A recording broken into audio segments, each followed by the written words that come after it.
Tara na, Kim. Dalian na natin. Sigurado nag-aantay na si Bonbon sa atin. Bon! Uy! Tyson, nandiyan ka na pala. Tara na. Kanina ka pa ba naghihintay? Opo, Tyson. Ibenta pa kasi kami ng kalakal para pagpunta natin sa sementeryo, wala na tayong dala. Tara na. Bilisan na natin. Tara na, Bon. Malapit na tayo.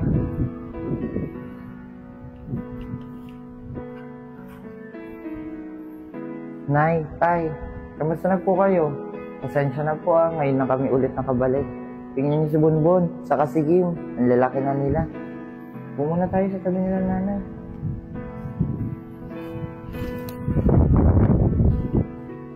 Nay, Tay, kamusta na po kayo? Ang bilis po ng panahon, no? Dati, elementary lang ako. Ngayon po, high school na ako. Kaya pala, Nay, top 3 po ako sa classroom namin. Oo, Nay. Matalino yan si Bonbon. Nag-aaral siya ng mabuti. Hindi naging hadlang yung kahirapan para makapag-aral siya ng maayos. Kim, laro muna tayo. Sige na, maglaro na muna kayo dahil mamaya uuwi na rin tayo. Tara, Kim.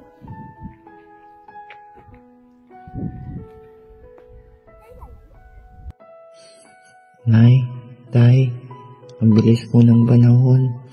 Ang dating sanggol na kasama ko nung nagpunta ko noon, malaking bata na ngayon.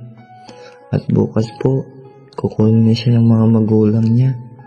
Mahirap po para sa akin kasi napamahal na po siya sa amin at tinuring na po namin siya bilang tunay na kapatid.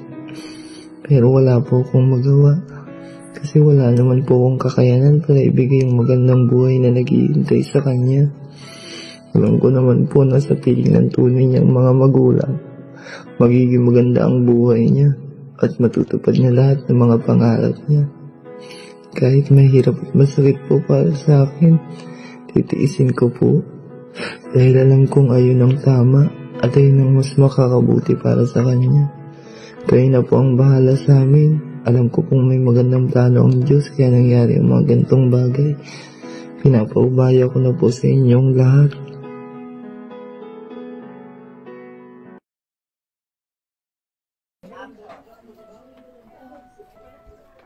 Ma'am, wait lang po. Magtatanong lang po ako. Sige, sir. Miss, may kilala po ba kayong Aisen? May kapatid na 2 bata na nangangalakal. Si Aisen, doon yun nakatira malapit sa court. Gusto mo samahan ko kayo? Sige po ma'am, salamat po.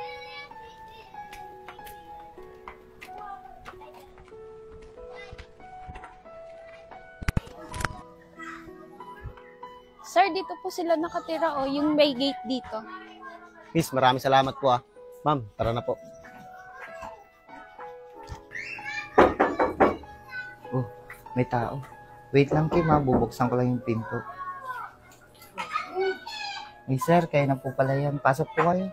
Ma'am, pasok na po kayo. Anak! Anak! Miss na kita. Uwi na tayo. Anak, sumama ka na sa akin. Ibibigay ko lahat ng gusto mo. Pag-aaralin kita sa Amerika. Ate Aisen. Sige na, Kim. Sumama ka na sa tunay mong magulang. Ayaw mo ba nun? Makakasama mo na sila. Masaya kami para sa'yo. Saka sigurado, matutupad mo na yung mga pangarap mo. Ate Aisen, sige po, sasama po ko sa tunay kong magulang. Pangako po, babalikan po kita pagkatapos ko mag-aral. Masaya ako, ni. Kasi, makakaalis ka na sa masikip at mainit na bahay na to. Tapos, hindi ka na rin mangangalakal. Tapos, makakakain ka na ng 3 beses sa isang araw. Nagiging masaya ka na. Kasi, makakasama mo na yung mga tunay mong magulang.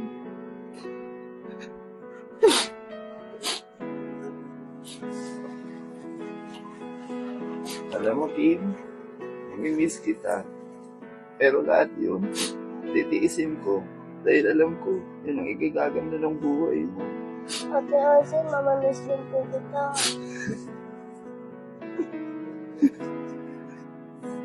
Aisen, maraming salamat dahil ikaw nakapulot sa anak ko at hindi mo siya pinabayaan.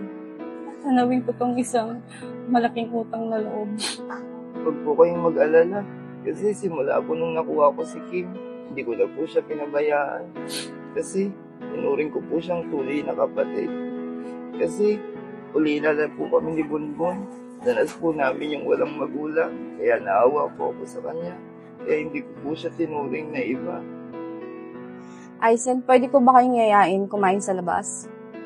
Para mapasyal ko rin ang anak ko at mabilan ko kayo ng mga bagong gamit. Sige po, ma'am. Bibisan ko lang po na yung mga bata. Tara, Kim. Mag-bis ka na muna. Sir, maraming salamat po Dahil po sa inyo, nahanap ko na yung anak ko. Wala po yun, ma'am. Obligasyon po namin mga polis ang tulungan kayo. Paano po, ma'am? Mauna na po ako. Sige sir, maraming salamat po. Maraming salamat din po, ma'am.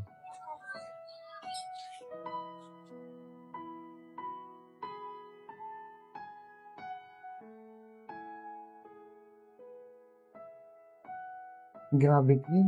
Ang laki ng bahay niyo. Ang yaman talaga ng pamilya mo. At least ngayon, kampante na ako na magiging maganda talaga yung buhay mo sa kanila. Tara, tuloy mo na kayo sa bahay namin. Hindi na po, ma'am. Uuwi na rin po kami. Gabi na rin po kasi. Maraming salamat po talaga sa mga pinagbibili niyo sa amin. Saka sa paggala sa amin. Ngayon lang po namin ito naranasan magkakapatid. Maraming salamat po talaga sa inyo. Bala ko sana bukas na kayo umuwi. Dito muna kayo matulog sa amin. Ay, hindi na po, ma'am. Sobra-sobra na po yung ginawa niyo sa amin. Saka wala pong tao sa bahay namin. Kasi bumbun po kasi may pasok pa rin bukas. Ano ka ba, Aisen? Ulang patong na itulong ko sa naigawa mo sa anak ko.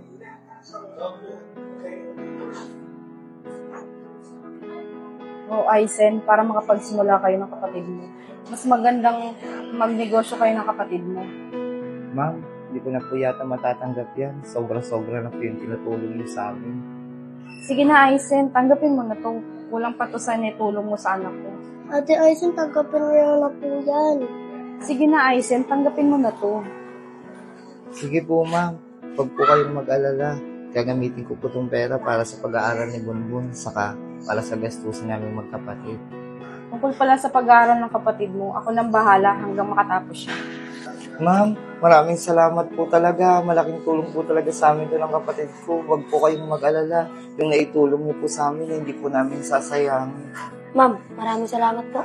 Pangako ko, ma'am, magtatapos po ako ng pag-aaral. Ma'am, hindi na rin po kami magtatagal. Aalis na rin po kami. Kim, mag-iingat ka dun ha. Saka, kung ano yung pagmamahal mo sa amin, ganun din ang ipakita mo sa mga magulang mo. Sobrahan mo pa. Saka, maging mabait ka dun ha. Pinalaki kitang may takot sa Diyos. Kaya sana, huwag magbago yung ugali mo hanggang lumaki ka. Basta, mahalin mo yung mga magulang mo gaya ng pagmamahal mo sa akin. Ate Aisen, magpapakabait po ako dun. Pero pag nakatapos po ako ng pag-aaral, babalikan ko po kayo. Talaga, Kim? Mabuti kung ganon. Hintayin ka namin ni Bunbun, ha? Ma'am, dito na po kami. Aalis na po kami. Sige na, ipapatid ko kayo sa driver ko. Sige po. Kim, tara na Kim. Pasok na tayo. Tara na ba?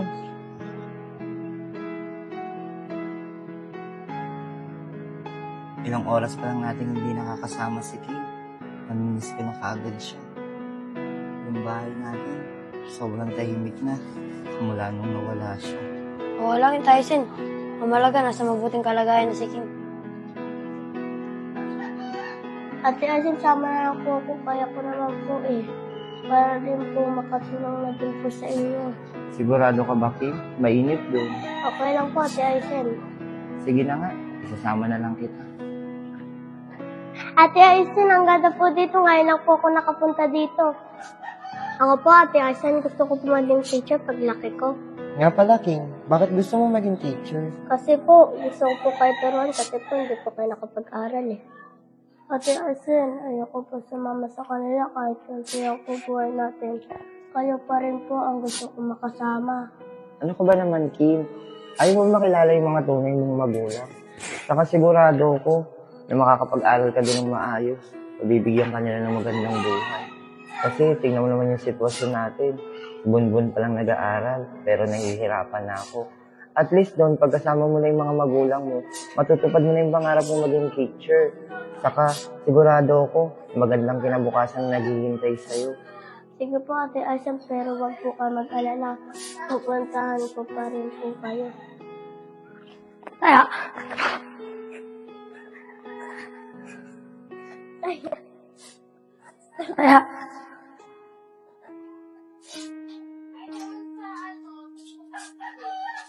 Ate Aisam, sige po, sasama po ko sa tunay kong magulang. Alam mo, Kim, namimiss kita. Pero lahat yun, titiisin ko. Dahil alam ko, yun ang igagaganda ng buhay mo. Ate Aisam, mamamiss din po kita.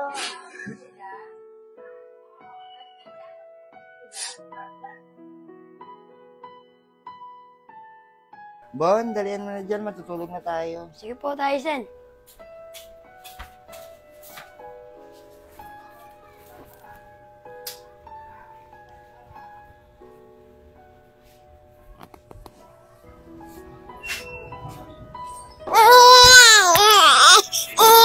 Bon, ilatag mo muna yung panlatag ni Kim. Ilatag mo muna yung bata.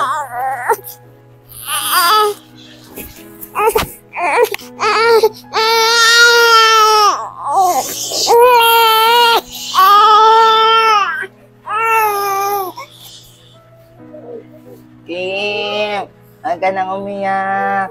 Bon, bantayan mo muna si Kim. Titimpla muna ako ng gatas. Sige po, Ate Aisam, ako na pong bahala dito. Sige na, Bon, ako na dyan.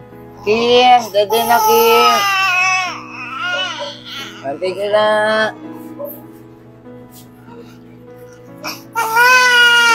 Oh. Kim?